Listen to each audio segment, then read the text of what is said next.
আল্লাহ তাআলা হযরতে আদম আলাইহিস সালাতু ওয়াস সালামকে যেখানে কাবা নির্মাণ করবেন ওখানকার মাটি দিয়ে আল্লাহ তাআলা হযরতে আদম আলাইহিস সালাতু ওয়াস সালামকে সৃষ্টি করেছেন। এজন্য হযরতে আদম আলাইহিস সালাতু ওয়াস সালামের অন্তরের মধ্যে, দিলের মধ্যে কাবার একটা মহাব্বত প্রবেশ করেছে। বলেন না সুবহানাল্লাহ।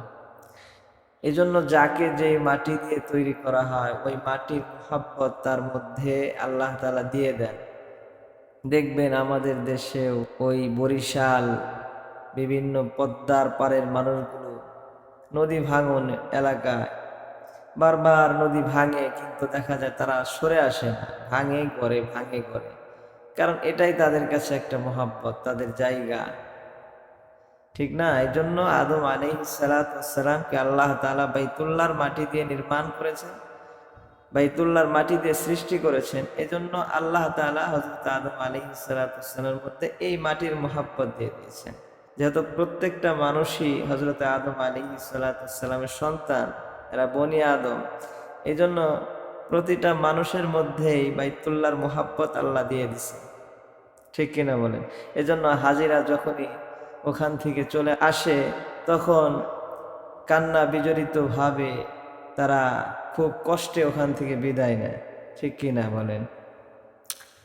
আল্লাহ সুবহানাহু ওয়া তাআলা সর্বপ্রথম এই বাইতুল্লাহ নির্মাণ করিয়েছেন ফেরেশতাদের দ্বারা। কেন?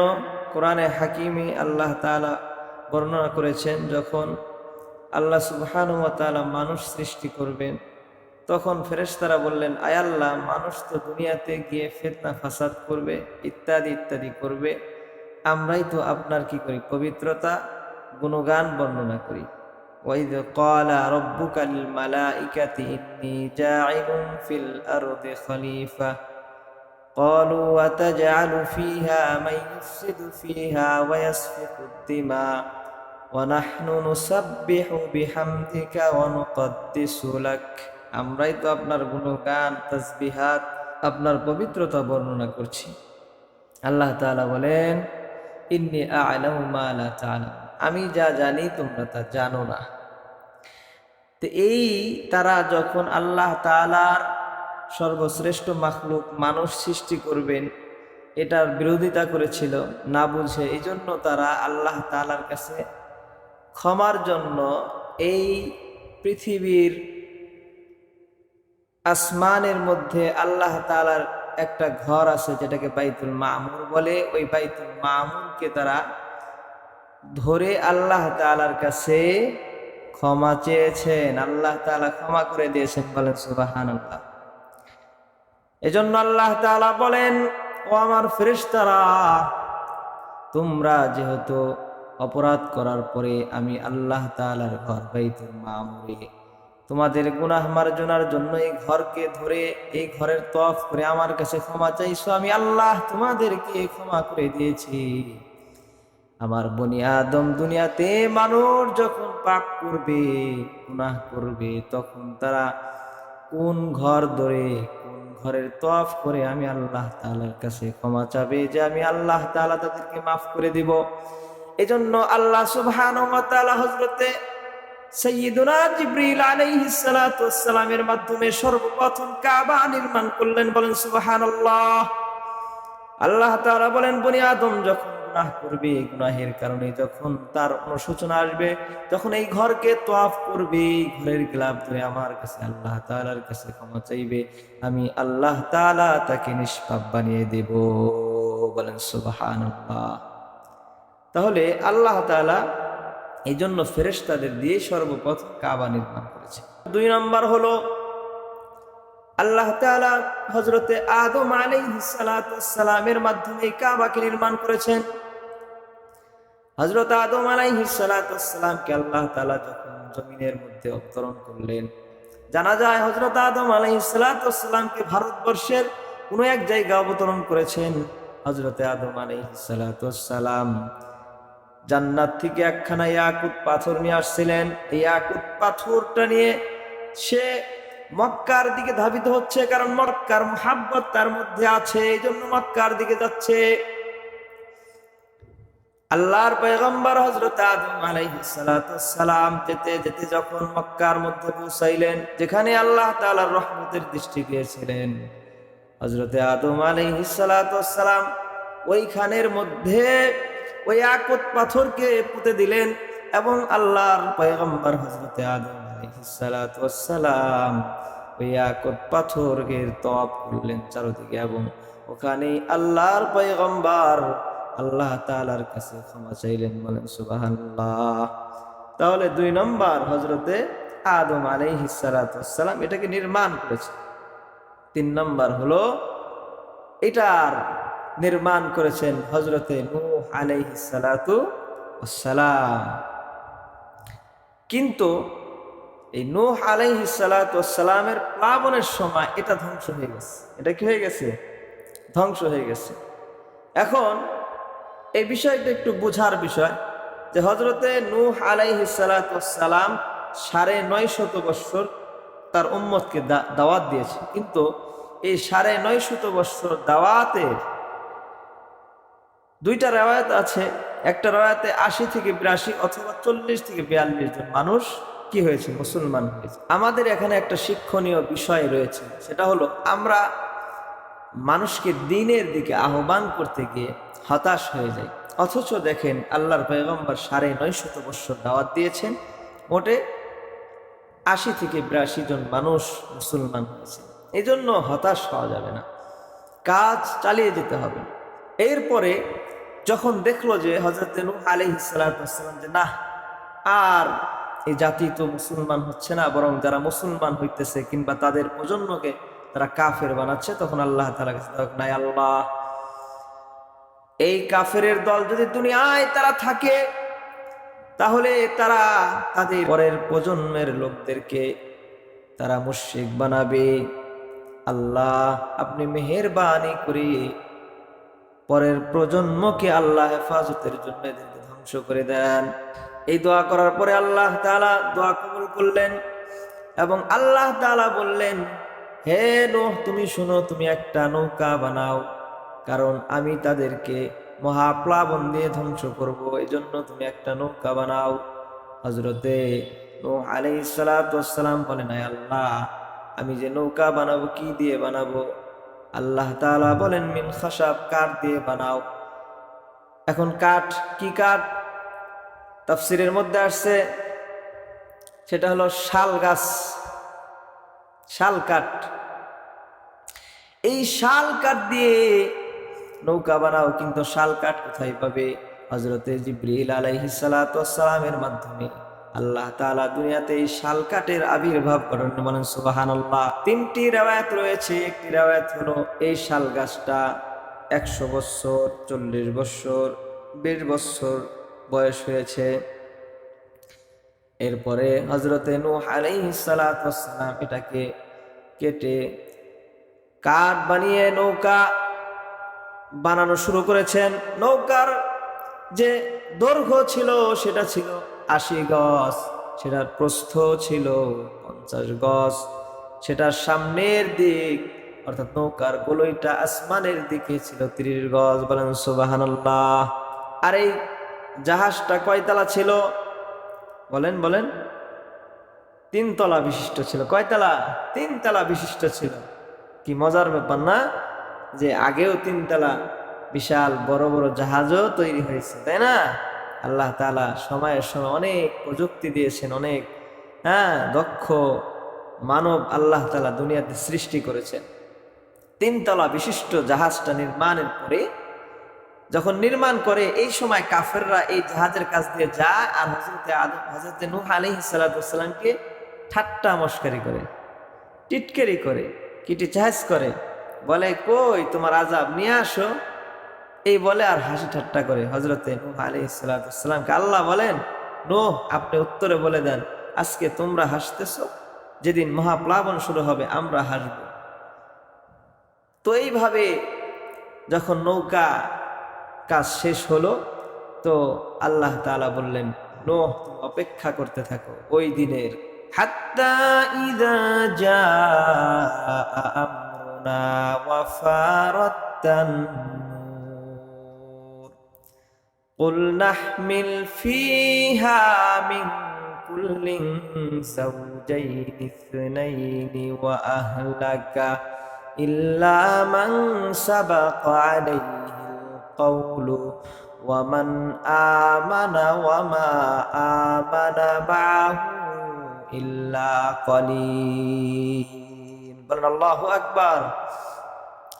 আল্লাহ তাআলা বলেন, নূহ, যেদিন দেখবা তুমি চুলা থেকে চুলা উনুন, জ্বলন্ত চুলা থেকে উনুন থেকে যেদিন দেখবা তুমি টকবক করে পানি বের হইতেছে, ওই দিন মনে করবা যে তোমাদের নৌকায় আরোহণের সময় হয়েছে। বলেন সুবহানাল্লাহ। তুমি নৌকায় আরোহণ করবা। আল্লাহ তাআলার সৃষ্টির প্রত্যেকটা মাখলুকের জোড়ায় জোড়ায় একজন পুরুষ একজন নারী।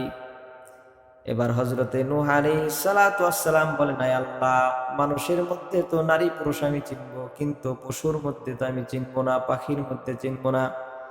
আল্লাহ তাআলা বলেন, নূহ, তুমি তোমার দুইটা হাত প্রসারিত করবা, তোমার ডান হাতের নিচ দিয়ে যেই প্রাণী যাবে ওইটা পুরুষ, বাম হাতের নিচ দিয়ে যেটা যাবে ওইটা নারী।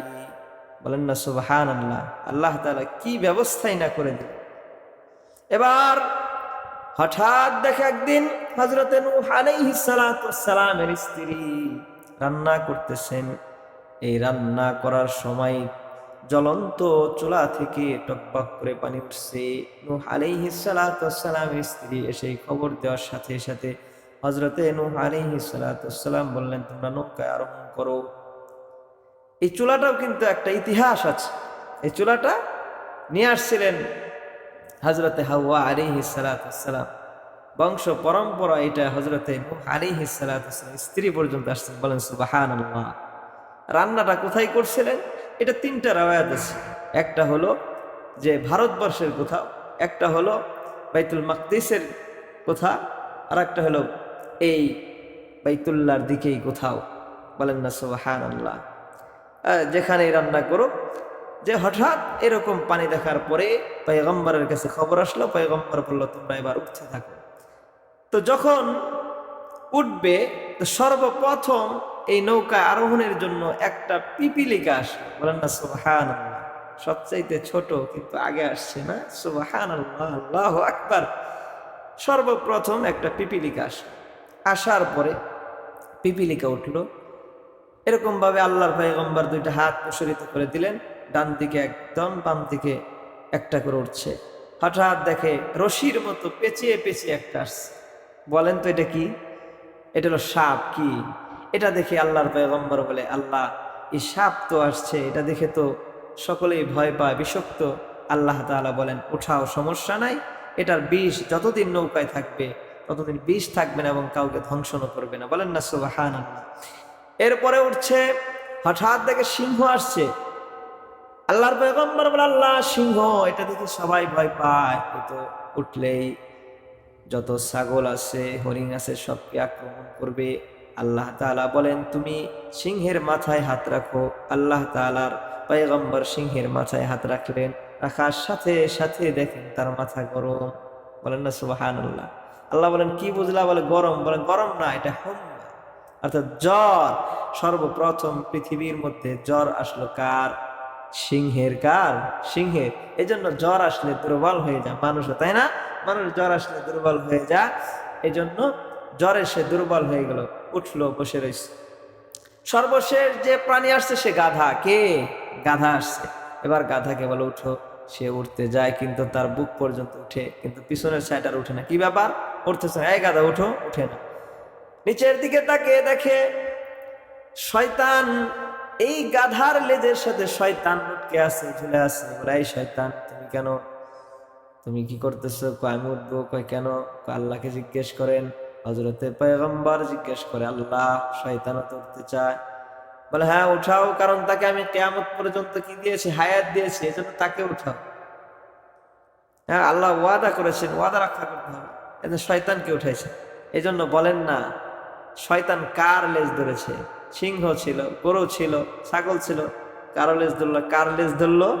শয়তান গাধার লেজ ধরেছে। কার লেজ? গাধার লেজ, তাই না? সমাজে যারা কোরআন হাদিস বুঝতে চায় না, কোরআন হাদিসের কথা বললে বুঝতে চায় না, এদের লেজ কে ধরেছে? শয়তান। কারণ তারা হলো ইন্টারন্যাশনাল গাধা। ঠিক কিনা বলেন? কোরআন হাদিস যারা বুঝে না, কোরআন হাদিস যারা বুঝতে চায় না, বুঝাইলেও তারা কি বিমুখ হয়ে চলে যায়, তাদের লেজ কে ধরে? শয়তান। আর শয়তান যার লেজ ধরে সে কি হয়? গাধা হয়। কি হয়? গাধা হয়। ঠিক না? এজন্য গাধা সর্বশেষ উঠল। এরপরে ওঠার পরে 6 মাস এই নৌকার মধ্যে অবস্থান করতেছিল। এই 6 মাস অবস্থান করার পরে দেখে ইঁদুরের খুব উপদ্রব শুরু হয়ে গেল। একটা রেওয়ায়েত আছে এরকম যে এখানে 6 মাসে খানা নাই, কিন্তু সকলে টয়লেট করেছে, পেশাব পায়খানা করেছে, কিন্তু দুর্গন্ধে থাকা যাচ্ছে না। এবার আল্লাহ তাআলার কাছে পয়গম্বর বললেন, তো আল্লাহ তাআলা বললেন যে তুমি হাতির লেজের মধ্যে কি করো? মোচড় দাও। মোচড় দেওয়ার পরে 2টা শূকর বের হইল, সব খেয়ে সাফ করে দিল। ওই যে শয়তান মশাই আছে, সে তো এটা দেখছে যে পয়গম্বর কি করছে। সে যায়া যে শূকর আছে এইটার নাকের মধ্যে যায়া এরকম ভাবে খোঁচা মারছে। খোঁচা মারার কারণে হাসি মারছে, হাসির সাথে 2টা ইঁদুর বের হয়েছে। আর ইঁদুর বের হইয়া মানুষের সব কিছু কাটতেছে, বেহাল অবস্থা। আল্লাহর পয়গম্বরের কাছে বললেন, ইঁদুর তো এরকম সর্বনাশ করতেছে। এবার আল্লাহ তাআলা পয়গম্বরকে আল্লাহ তাআলা বললেন, তুমি কি করো? বাঘের নাকের মধ্যে কি করো? এরকম ভাবে খোঁচা মারো। খোঁচা মারছে আর হাসি দিয়েছে। হাসি দেওয়ার কারণে 2টা বিড়াল বের হয়েছে। সব বিড়াল কি করছে? ইঁদুরগুলো খেয়ে ফেলছে। এই জন্য আদি থেকে, শুরু থেকে বিড়াল আর ইঁদুরের মধ্যে কি একটা শত্রুতা, আজও এটা মিটে নাই। ঠিক কিনা বলেন? আসলে এই রেওয়ায়াতগুলো খুবই দুর্বল। আল্লাহ সুবহানাহু ওয়া তাআলার পয়গম্বর এরকম ভাবে সকলকে এই নৌকায় উঠালেন, কিন্তু আফসোস হলো তার একজন সন্তান কেনান নাম, সে নৌকায় উঠলো না। সে বলল, আমি উঠবো না, আমি পাহাড়ের উপরে গিয়ে কি করবো? অবস্থান করব। এবং তার স্ত্রীও এই নৌকার মধ্যে উঠলেন না, ঈমান আনে নাই। এরপর আল্লাহ তাআলাকে বলতেছেন, আয় আল্লাহ, এত বড় জাহাজ কিভাবে চলবে? আল্লাহ তাআলা বলেন, বিসমিল্লাহি মাজরিহা ওয়া মুরসাহা ইন্না রাব্বি লাগফুরুর রহিম। আল্লাহ তাআলা বলেন যে এই দোয়া পড়েন, নৌকা অটোমেটিক চলতে থাকে। বলেন না সুবহানাল্লাহ। এইভাবে যখন দোয়া পড়লেন, নৌকা 6 মাস পুরা পৃথিবী ভ্রমণ করেছেন। ভ্রমণ করার পরে ওইখানে নৌকা চলে গেছেন কোন জায়গায়? যেখানে বাইতুল্লাহ নির্মাণ হয়েছে। বলেন না সুবহানাল্লাহ। এই ঘটনা বলার উদ্দেশ্য এটাই, মুনাসাবাত এটাই যে মহাপ্লাবনের সময় এই নৌকাটা 6 মাসে সারা পৃথিবী ঘোরার পরে আল্লাহ তাআলার ঘর কাবা বাইতুল্লাহর নিকটে গিয়ে অটোমেটিক সেখানে 7টা চক্কর মেরেছে। বলেন না সুবহানাল্লাহ। কিন্তু ঘরটা নাই, মহাপ্লাবনে এটা কি হয়ে গেছে? ধ্বংস হয়ে গেছে। এরপরে ওখান থেকে এটা 7 চক্কর মেরে যদি পাহাড়ের কাছে গিয়ে সেটা থামছে। 5 মাস উপর থেকে বর্ষণ হয়েছে, নিচ থেকে পানি উঠেছে, মহাপ্লাবন হয়েছে। পৃথিবীর সবচাইতে উঁচুতম পাহাড়েরও 15 গজ উপরে পানি উঠছে। বলেন না সুবহানাল্লাহ, আল্লাহু আকবার। ধরেন বর্তমান সময়ে মাউন্ট এভারেস্ট, সেটারও 15 গজ, পৃথিবীর সবচেয়ে বড় পাহাড়ের 15 গজ উঁচুতে পাহাড়ে পানি উঠছে। তো পানি 5 মাস পানি হয়েছে, 1 মাসে পানি সব শেষ হয়ে গেছে। যদি পাহাড়ের নিকটে গিয়ে নৌকা থেমেছে।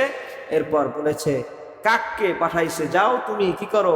দেখে আসো কি অবস্থা জমিনের। কিন্তু কাক আর ফিরে আসে না। এরপরে পয়গম্বর কবুতরকে পাঠিয়েছে। কবুতর দিয়ে কিছুক্ষণ পরে কিছু খড়কুটা এবং পায়ে কাদা নিয়ে চলে আসছে। পয়গম্বরকে বলতেছে, দেখাইছে। পয়গম্বর বুঝে ফেলেছে, হ্যাঁ শুকায় গিয়েছে, পানি কমেছে, বসবাসের উপযোগী হয়েছে। কিন্তু কাক আসে নাই। বেশ কিছুক্ষণ পর কাক আসছে। বলে, কি ব্যাপার, দেরি করলা? বলে যে, দেরি করেছি, আমি তো, আমাকে মাফ করবেন, আমি একটা মরা যন্ত্র দেখেছি, ওটাকে আমি ভক্ষণ করেছি। এই জন্য আল্লাহর পয়গম্বর বদদুয়া করলেন, যাও তুমি আজীবন ওরকম নাপাকি খাবা এবং মানুষের সাথে তুমি বসবাস করতে পারবে না। আর কবুতরের জন্য দোয়া করেছে, তুমি মানুষের সাথেই বসবাস করো। এই জন্য দেখবেন কবুতর ঘরের মধ্যে, ঘরের পাশেই থাকে। ঠিক কিনা বলেন সুবহানাল্লাহ। তাহলে এই মহাপ্লাবনে এই কাবাটা ধ্বংস